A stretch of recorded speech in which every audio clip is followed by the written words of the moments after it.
सकाळचा सूर्य उगवून आला होता. चारही दिशेंना हलकासा थंडावा आणि सूर्याचा कोवळा ऊन पसरलेला दिसत होता. आकाशातून चिमणी पाखरं किलबिलाट करत उडत होती. त्यांचा तो आवाज किती मंत्रमुग्ध करत होता. लालवाडा म्हणायला काही वाडा नव्हताच, एक शाही हवेली होती. प्रथम 1-2 झापांचा 12 फूट उंचीचं काळ्या रंगाचा लोखंडी गेट होता. गेटला जोडून चारही दिशेंना 15 फूट उंचीची कंपाऊंडची भिंत होती. गेटच्या बाहेर 2 गुंडासारखी शरीरयष्टी असलेली माणसं उभी होती. दोघांच्या हातात काठ्या होत्या. गेटपासून पुढे एक एस आकाराचा रस्ता पुढे जात होता. त्या रस्त्याच्या दोन्ही बाजूला गार्डन होतं. गार्डनमध्ये 2 इंचा एवढं कट केलेलं गवत होतं. तर बसण्यासाठी सफेद रंगाच्या खुर्च्या, लाकडी टेबल सुद्धा होते. आणि या सर्वांपुढे होता पंतांचा वाडा, एकूण 3 मजल्यांचा. 100 फुटांवर पसरलेला हा लाल वाडा कोणी वाडा म्हणेल का? प्रत्येक मजल्यावर 40 खोल्या होत्या. एकूण 120 खोल्यांची ही हवेली होती. पांढरट भिंती सकाळच्या उन्हाच्या प्रकाशाने चकाकून उठल्या होत्या. लाल वाड्यात प्रवेश करण्यासाठी प्रथम 4 यू आकाराच्या पायऱ्या होत्या. प्रवेशद्वार 10 फूट उंच आणि 8 फूट लांबीचं होतं. 2 झापांचा चॉकलेटी दरवाजा उघडा होता. त्याच उघड्या दरवाजातून अंगयष्टीने सडपातळ असलेली एक बाई हॉलमधील खालची पांढरट रंगाची फरशी पुसत होती. गंगूलता गावडे उर्फ गंगू खूप वर्षांपासून मोलकरीण म्हणून लालवाड्यात कामाला होती. तिच्या व्यतिरिक्त अजून सुद्धा गडी होते. ते सुद्धा आपल्या कामात व्यस्त असावेत. गंगूने एक लाल रंगाची साडी आणि त्याच साडीवर मॅचिंग लाल ब्लाऊज घातला होता. राजस्थानी प्रथेनुसार डोक्यावर पदर पसरवून चेहरा झाकून ती फरशी पुसत होती. त्या पांढरट फरशीवर तिच्या हातातला सफेद फडका फिरत होता. सर्व फरशी पुसून झाली होती. तिने फडका बादलीत टाकला व ती बादली घेऊन जागेवरून उठली. तोच न जाणे कुठून तिच्या पायाखाली फरशीवर लाल भडक ताज्या रक्ताचे डाग उमटले. अगोबाई, हे रक्ताचे डाग कुठून आले? तिने बालदी खाली ठेवली आणि फडक्याने तो डाग पुसू लागली. परंतु तो डाग मात्र काही केल्या निघता निघत नव्हता. फडक्याने ती तो डाग अक्षरशः रगडून रगडून साफ करत होती. तिचे हात दुखू लागलेले, परंतु तो डाग मात्र काही केल्या जात नव्हता. जणू फरशीला चिटकला होता. गंगे! गंगू आपल्या कामात व्यस्त असतानाच अचानक तो खेकसता आवाज ऐकून ती दचकून उभी राहिली. जी अण्णा! तिच्या मागे मारक्या उभा होता. मारक्याला वाड्यातले नोकर चाकर अण्णा म्हणून हाक मारत. त्याच्या राकीट म्हाताऱ्या खेकशी स्वभावाला सर्व जरा घाबरूनच असत. हा मारक्या लाल महालाचा एक प्रकारे केअरटेकरच होता असं आपण समजूयात. किती पुस्ती आहे ती लादी? इतळवायचा विचार आहे का? मारक्याबा खेकसतच म्हणाला. अण्णा, ते फरशीवर रक्ताचे डाग. गंगूचा काफरा स्वर. रक्त नाव ऐकून मारक्याबा जरासा गोंधळला. कुठे आहे रक्त? त्याने विचारलं. हे काय इथंच, असं म्हणतच गंगूने मागे हात करत खालची फरशी दाखवत खाली पाहिलं. खाली पाहताच तिचे डोळे जरासे विस्फारले. कुठं आहे रक्ताचा डाग? मारक्याबाने विचारलं. खाली फरशीवर काहीच नव्हतं. पांढरट फरशी नव्यासारखी चकाकत होती. अहो अण्णा, म्या माझ्या डोळ्यांनी पाहिलं. इथं. गप बस. मारक्याबा मध्येच खेकसला. काय बी नाही हा इथं. आणि यो विषय कुणासमोर काढू नगस. जा कामाला लाग. मारक्याबाने गंगूला धुडकावून लावलं. बालदी घेऊन ती स्वतःशीच विचार करत निघून गेली. मारक्याबाचं ओरडणं नेहमीचंच असावं, कारण तिला त्याचा राग आला नाही किंवा तिला सवय असावी. ए भीम्या! जागेवर उभं राहूनच मारक्याबाने आवाज दिला. तसं तिथे एक शरीरयष्टीने जाडजूड असलेला माणूस धावत पळत आला. खाली सफेद धोतर आणि खांद्यावर एक टॉवेल सोडलं तर त्या व्यतिरिक्त त्याच्या खांद्यावर काही नव्हतं. डोक्यावरचे केस सुद्धा, कारण डोक्यावर टक्कल होती. जी अण्णा! भीम्या म्हणाला. हे बघ, आजपासून जेवणाच्या टेबलावर नवीन नवीन पदार्थ असायला हवेत. कसलीच कमी नको. काय? जी अण्णा, शाकाहारी मांसाहारी गोडधोड सगळं बनवतो बघा. भीम्या म्हणाला. चल निघ आता. मारक्याबा रुबाबात म्हणाला. मान हलवत भीम्या निघून गेला. भीमानाथ उर्फ भीम्या पंतांच्या वाड्यावर स्वयंपाक बनवण्याचं काम करायचा. आपलं काम आणि पैसा एवढंच त्याला ठाऊक होतं. बाकीच्या व्यवहाराशी त्याला काही घेणं देणं नव्हतं. की वाड्यावर कोण पाहुणे होतात, किती दिवस राहणार, आलेल्या कोण्या पाहुण्याने हालचाल विचारली तर जी बरं आहे थोडंसं औपचारिक हसून प्रत्युत्तर द्यायचं बस. तर भीम्या आल्या पावले निघून गेला. हॉलमध्ये आता मारक्याबा उभा होता. हॉल म्हणायला तसा मोठा होता. खाली पांढरट फरशी, सोफे, लाकडी खुर्च्या, टीपॉय, फुलदाणीचे टेबल, भिंतीवरच्या पेंटिंग्स, सर्व काही हॉलमध्ये होतं. हॉलमधूनच 2 जिने 0 आकारात वर जात होते. जिन्यांच्या पायऱ्यांवर लाल रंगाची सतरंजी होती. लाकडी रेलिंग नागमोडी वळणासारखी वर जात होती. मारक्याबा एकटाच हॉलमध्ये उभा तिरकस नजरेने 4ही दिशेंना पाहत होता. त्याची बारकीशी धारधार नजर आता गंगूने दाखवलेल्या रक्ताचे डाग उमटलेल्या जागेवर आली. पण तिथे मात्र काहीच नव्हतं. परंतु मारक्याबा मात्र तिथे पाहून हलकेच गूढ हसला. त्याच्या हसण्यामागे काय कारण होतं हे एक गूढच होतं. संध्याकाळी 7:30 वाजता हॉलमध्ये बाजूलाच किचन होतं. किचनमध्ये गंगू मोलकरीण उभी होती. स्टायलिश किचनच्या ओट्यावर जेवण बनवलेली 4-5 भांडी दिसत होती. आज समधी बाहेर गेली की काय? कोणीच कसं दिसत नाही. फक्त हा मारक्याबाच आहे इथं. गंगू लालवाड्याच्या हवेलीत 10 वर्षांपासून काम करत होती. सर्वांच्या आवडीनिवडी, स्वभाव तिला चांगलाच ठाऊक होता. हवेली जेवणाच्या वेळेस सर्व उपस्थित असायचे हेही तिला चांगलंच ठाऊक होतं. जर कधी हवेलीतली माणसं कोणत्या कार्यक्रमाला बाहेर जाणार असतील आणि बाहेरूनच जेवून येणार असतील तर निशाबाई हवेलीच्या मालकीन तिला तसं सांगून ठेवत असत की आजच जेवण बनवायची काही गरज नाही. गंगूच्या घरी आज पाहुणे आले होते म्हणूनच ती लालवाड्यातून दुपारनंतर घरी गेली होती. निशाबाईंना तसं काल रात्रीच तिने सांगितलं होतं. पण संध्याकाळचं जेवण बनवण्यासाठी मात्र गंगू येणार होती, आलीही होती. नेहमीच हवेलीतलं कोणी ना कोणीतरी हॉलमध्ये दिसायचं. पण आज हवेली भकास वाटत होती. एक निर्जीव अनोळखी शांततेचा वावर जाणवत होता. गंगूने जेवण बनवलं होतं. किचनमध्ये ती एकटीच उभी होती. वहिनींनी पण मला काही सांगितलं नाही की कुठे बाहेर जाणार आहेत. दरवेळेस सांगतात, मग आज का नाही सांगितलं? गंगू स्वतःशीच म्हणाली. तोच पहिल्या मजल्यावरच्या जिन्यावरून रघुवीरराव खाली येताना तिला दिसले. रघुदादा उर्फ रघुनाथराव म्हणजेच या हवेलीचे मालक होय. रघुवीरराव चालत किचनजवळ आले. गंगू 2 ताट जेवण वाढ, रघुवीरराव म्हटले. गंगू राहिली मोलकरीण. तिने गपगुमान ताट वाढायला घेतली. काही वेळातच वरण भात, 2 भाज्या, चपाती अशी 2 ताट वाढून झाली. ती ताट रघुवीररावांनी दोन्ही हातात एक एक करत उचलली. दादा एक विचारू? नजर खाली ठेवत ती हळू आवाजात म्हणाली. हा बोल ना. रघुवीरराव म्हणाले. वहिनी, बाईसाहेब दिसत नाही आहेत. कुठे गेले आहेत? नाही म्हणजे वहिनी कुठे बी जाताना मला सांगून जातात म्हणून म्हटलं.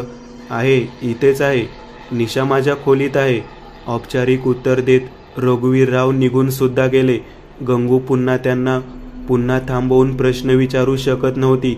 आपण जरी या घरात खूप वर्ष काम केलं असलं तरी ती आपली पायरी ओळखून होती. पण रघुवीररावांच्या उत्तराने गंगूचं मन भरलं नव्हतं. मनात शंकेची पाल वेगाने चुकचुकत होती. काहीतरी अभद्र आपल्या नजरेआड घडत आहे. तिच्या मनात हे अभद्र विचार येत होते. तिने रघुवीररावांच्या पाठमोऱ्या आकृतीकडे पाहिलं. ते अद्याप जिना चढत वर जात होते. मनात एक विचार आला, त्यांचा पिच्छा करावं. एकदा मनाची खात्री पटवून घ्यावी की ते खरं बोलत आहेत ना. इतकी वर्ष तिने या हवेलीत काम केलं होतं की निशाबाईंशी तिची चांगली ओळख जमली होती. ह्या हवेलीतली सर्व माणसं तिच्यासाठी आपल्या घरातल्या माणसांसारखी होती. त्यांच्या जीवावर जर काही संकट ओढावलं असेल तर मीठ खाल्लं होतं तर इमानदारी सुद्धा दाखवायलाच हवी होती. शेवटी तिने हाच पर्याय निवडला. ती किचनमधून बाहेर आली. जिन्यापाशी पोहोचली. जिन्याखाली उभं राहून वर पाहिलं. तेवढ्यातच रघुवीरराव नजरेआड झाले होते. चोर पावलांनी ती जिन्याच्या पायऱ्या चढली. तसं तिला दिसलं की रघुवीरराव पहिल्या मजल्यावर जात नाही आहेत. ते दुसऱ्या मजल्यावर घेऊन जाणाऱ्या जिन्यावर चढले. दादांची खोली तर पहिल्या मजल्यावर आहे, मग दुसऱ्या मजल्यावर का जात असतील? तिच्या मनात संशयी प्रश्न आला. हळूहळू जिन्याच्या पायऱ्या चढत ती रघुवीररावांचा पाठलाग करत होती. पायांचा आवाज व्हायला नको ह्याची पुरेपूर काळजी घेत होती. इतकंच नाही तर तिने पायातले पैंजण सुद्धा जिन्यावरच काढून ठेवले होते. पाहता पाहता दुसरा मजला आला. रघुवीर इथेही थांबले नाहीत. ते तिसऱ्या मजल्याच्या दिशेने निघाले. गंगूच्या मनातला संशय आता अधिक गडद झाला होता. नक्कीच काहीतरी गडबड आहे. रघुवीरराव तिसऱ्या मजल्यावर पोहोचले. जिन्यापासून पुढे 10 पावलांची सरळ वाट होती आणि मग उजव्या बाजूला वळण होतं. रघुवीररावांनी उजव्या बाजूला वळण घेतलं. आत एक कॉरिडॉर लागली. दोन्ही तर्फे बंद रूम्स होत्या. गंगूने कधीतरी हा तिसरा मजला पाहिला होता. आता तर आठवणही धुसर झाली होती.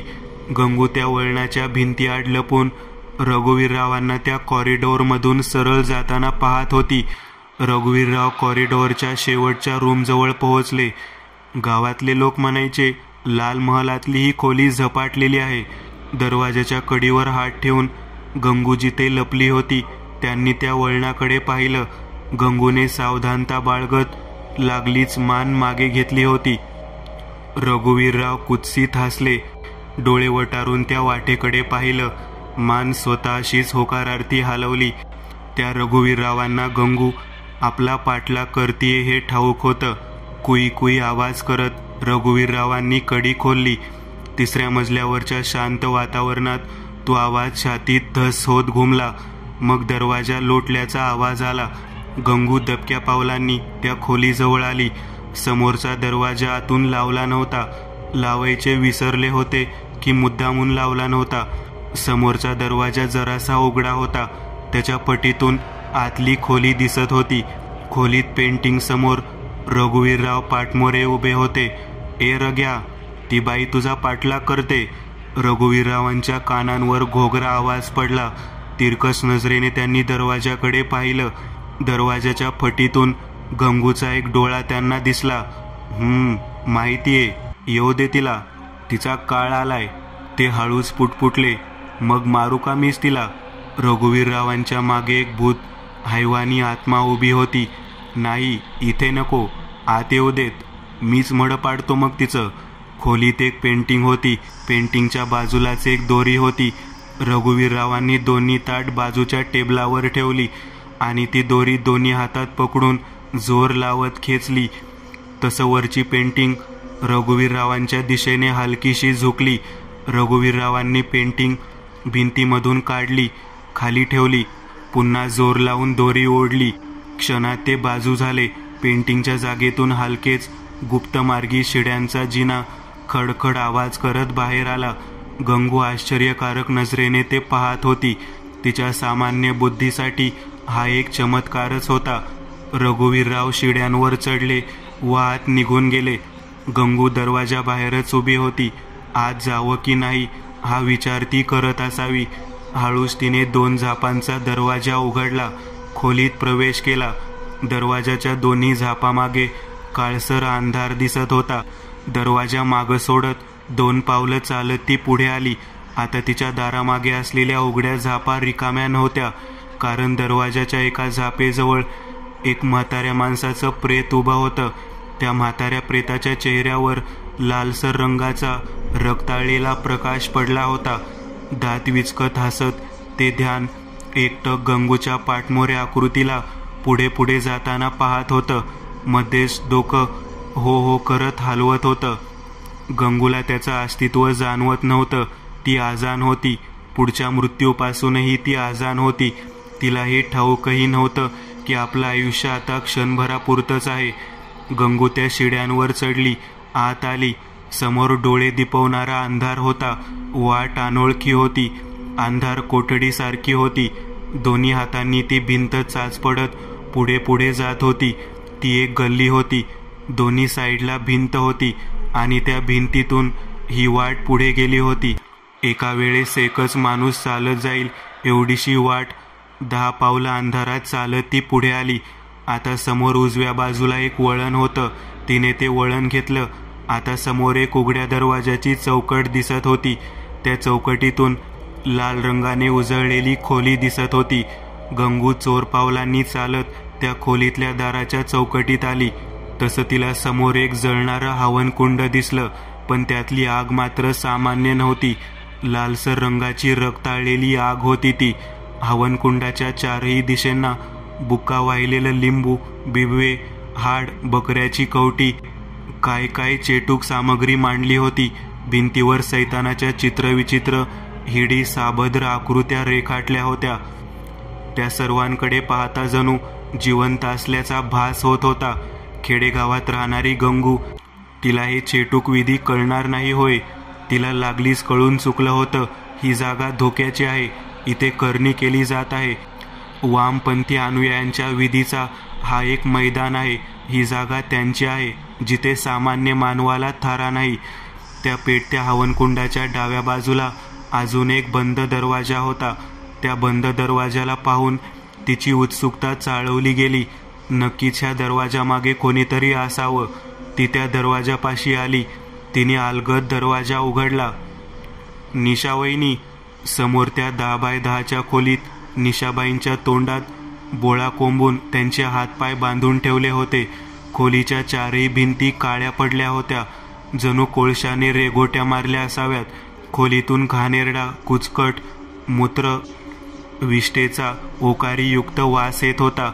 नाकावर साडीचा पदर ठेवून ती खोलीत आत आली. निशाबाई गंगूला मानेने नाही नाही असं करत कसला तरी संकेत देत होत्या, पण गंगूने ते ओळखलं नाही. ती चालत त्या दोघींजवळ आली. वहिनी थांबा, हा मी खोलते तुम्हाला. निशाबाई गंगूला डोकं नाही नाही करत मागे पाहायला सांगत होत्या. गंगूच्या खांद्यामागून एक मानवी आकृती हळूच चालत पुढे पुढे येऊ लागली. त्या आकृतीच्या हातात एक कुऱ्हाड होती. निशाबाईंचे डोळे विस्फारले, कारण कुऱ्हाड असलेला हात वर गेला होता. गंगूने ते पाहिलं की वहिनी डोळे वटारून आपल्या मागेच पाहत आहेत. तसं तिने गरकन वळून मागे पाहिलं. त्याच क्षणाला हवेत गेलेली कुऱ्हाड खाली आली. गंगूच्या विस्फारलेल्या डोळ्यांना कुऱ्हाडीची चकचकती पात बरोबर डोळ्यांमधोमध येताना दिसली. आवाज होत कुऱ्हाडीचं पातं गंगूच्या कपाळात रुतलं.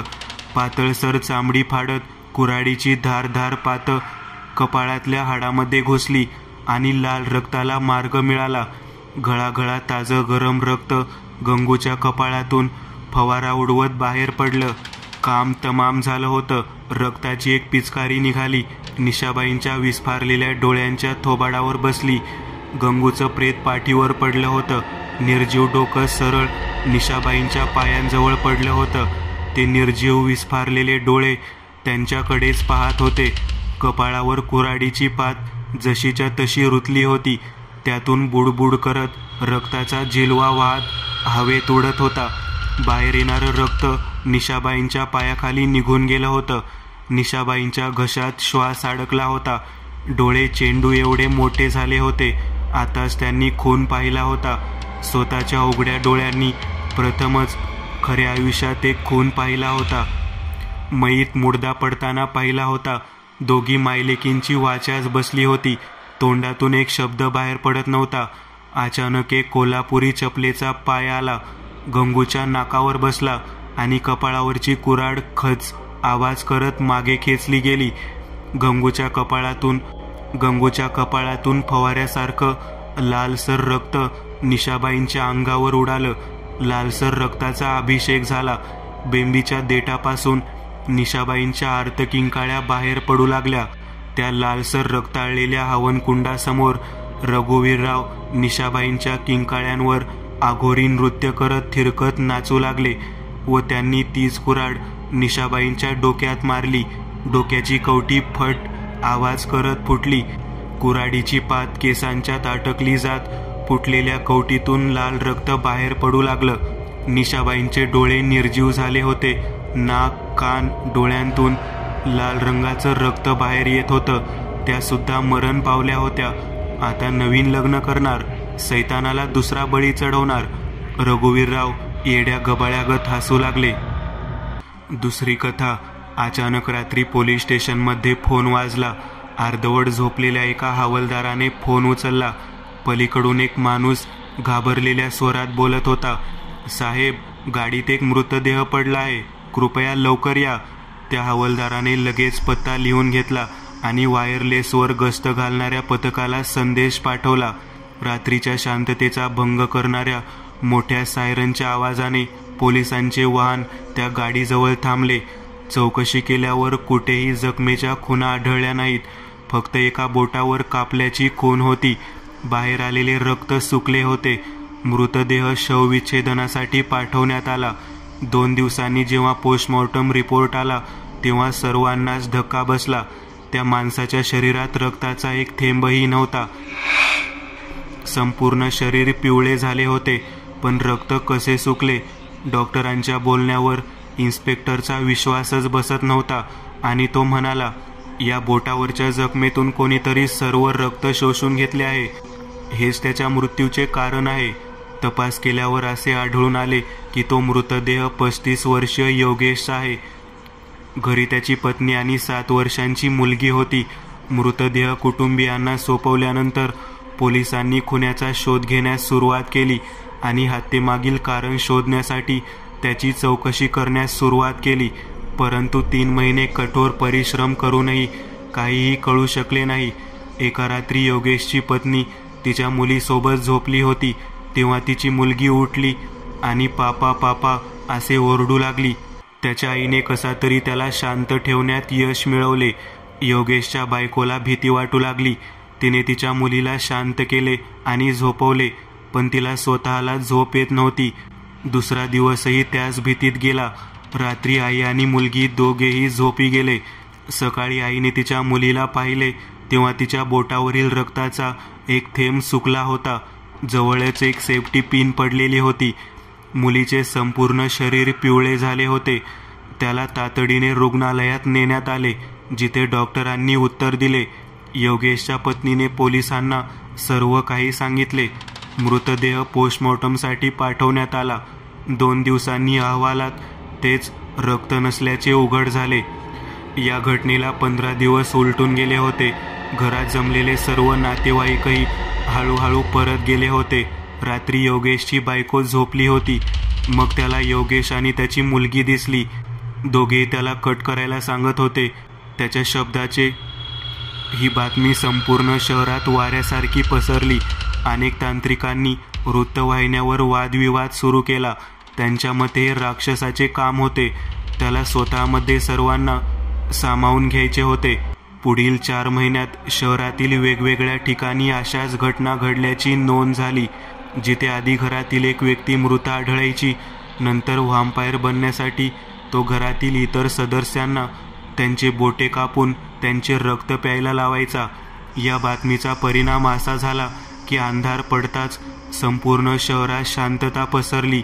दिवसाही लोक एकटे घराबाहेर पडले नाहीत. सर्वांनी आपापल्या घरातून चाकू आणि इतर धारदार वस्तू फेकून दिल्या. काचेची भांडीही काढून टाकण्यात आली. पुरुष भीतीने थरथर कापू लागले. जो कोणी या राक्षसांना बळी पडला, काही दिवसातच त्याचे संपूर्ण कुटुंब त्यांचे रक्त शोषून मारले गेले. जेव्हा मरणाऱ्या लोकांना काही मिळत नव्हते तेव्हा ते त्यांच्या घराची काच फोडून त्यांचे बोट कापून टाकत असत. अशाच एका कुटुंबावर पोलिसांनी कडक नजर ठेवली. बघूया कोण रक्त शोषायला येते. घरातील सर्वात धाकट्या मुलाने रात्री सिगारेटने त्याचे बोट जाळले आणि नंतर रक्त येऊ लागल्यावर ते खाजवू लागले. मग पोलीस आले. त्यांनी जे पाहिले ते पाहून सर्वांना धक्का बसला. धुराच्या रूपात एक काळी सावली आली आणि त्या बोटावरील जखमेतील सर्व रक्त पिऊ लागली. तो मुलगा काही वेळातच मरण पावला. मुलगा मरताच ती सावलीही नाहीशी झाली. स्वतःच्या डोळ्यांनी ते पाहिल्यावर पोलीसही घाबरले. शहरातील प्रत्येक घरातले लोक स्वतःला बांधू लागले, जेणेकरून पिशाचे त्यांना एकटे असताना आपला शिकार बनवू नये. येत्या काही महिन्यात शहरातील लोकांची संख्या कमी होत होती आणि व्हॅम्पायर्सची संख्या वाढत होती. जर चुकून एकही व्यक्ती बाहेर गेली तर दुसऱ्या दिवशी त्याचा मृतदेह सापडत असे. जर एखाद्या घरात एकही व्यक्ती मरण पावली तर त्याचे संपूर्ण कुटुंब काही दिवसातच नष्ट होईल. शहर पोलिसांमधील अनेक लोकांचाही मृत्यू झाला. शहरातील लोकांना हे शहर सोडून जायचे होते, पण दिवसाढवळ्या मरणाच्या भीतीमुळे त्यांना त्यांच्या घरातच राहावे लागले. जणू काही शहर देशाच्या इतर भागापासून तुटले होते. त्या शहरात कोणताही माल पोहोचू शकला नाही. शहरातील सर्व लोक त्यांच्या घरात उपासमारीने मरायला लागले. त्याला बाहेर जाण्यास भाग पाडण्यात आले. जर तो बाहेर आला असता तर तो मेला असता. संपूर्ण शहरात वॅम्पायर्सची दहशत होती. मा कालीच्या मंदिरात फक्त एकच पुजारी होता, जे सुरक्षित होते. तो मंदिराच्या अंगणात असलेल्या अनेक फळझाडांची फळे तोडून देवी कालीला अर्पण करायचा आणि ती फळे स्वतःही खात असे. मंदिराच्या आत कोणत्याही गोष्टीचा धोका नव्हता. मंदिराच्या पुजाऱ्याने शहर वाचवण्यासाठी सलग 7 दिवस जप करून देवी कालीचे आवाहन केले. आईच्या आशीर्वादाने त्याने अनेक काळे धागे पवित्र केले. या जपाच्या शक्तीने पंडितजी खूप शक्तिशाली झाले. त्याने तो धागा आपल्या मनगटावर बांधला आणि उरलेले धागे घेऊन शहरात गेला. प्रत्येक घरात जाऊन तो धागा बांधला. आता सगळे घराबाहेर पडू लागले. पिशाच कोणालाही आपला शिकार बनवू शकले नाहीत. रक्ताच्या कमतरतेमुळे त्याची शक्ती कमी होत चालली होती. येथे पंडितजींनी शहरातील वेगवेगळ्या ठिकाणी दररोज हवन करण्यास सुरुवात केली. त्याच्या मंत्राचा जप करून सर्व राक्षसांना मुक्ती मिळू लागली. पंडितजींनी शहराच्या मुख्य प्रवेशद्वारावर आधीच काळा धागा बांधला होता, जेणेकरून कोणताही पिशाच शहराबाहेर जाऊ शकणार नाही. काही दिवसातच संपूर्ण शहर सामान्य झाले. त्या शहरातील लोक पंडितांवर विश्वास ठेवू लागले. पंडितजींना खूप आदर दिला जात असे. अशा प्रकारे शहरातील लोकांना राक्षसांपासून मुक्तता मिळाली.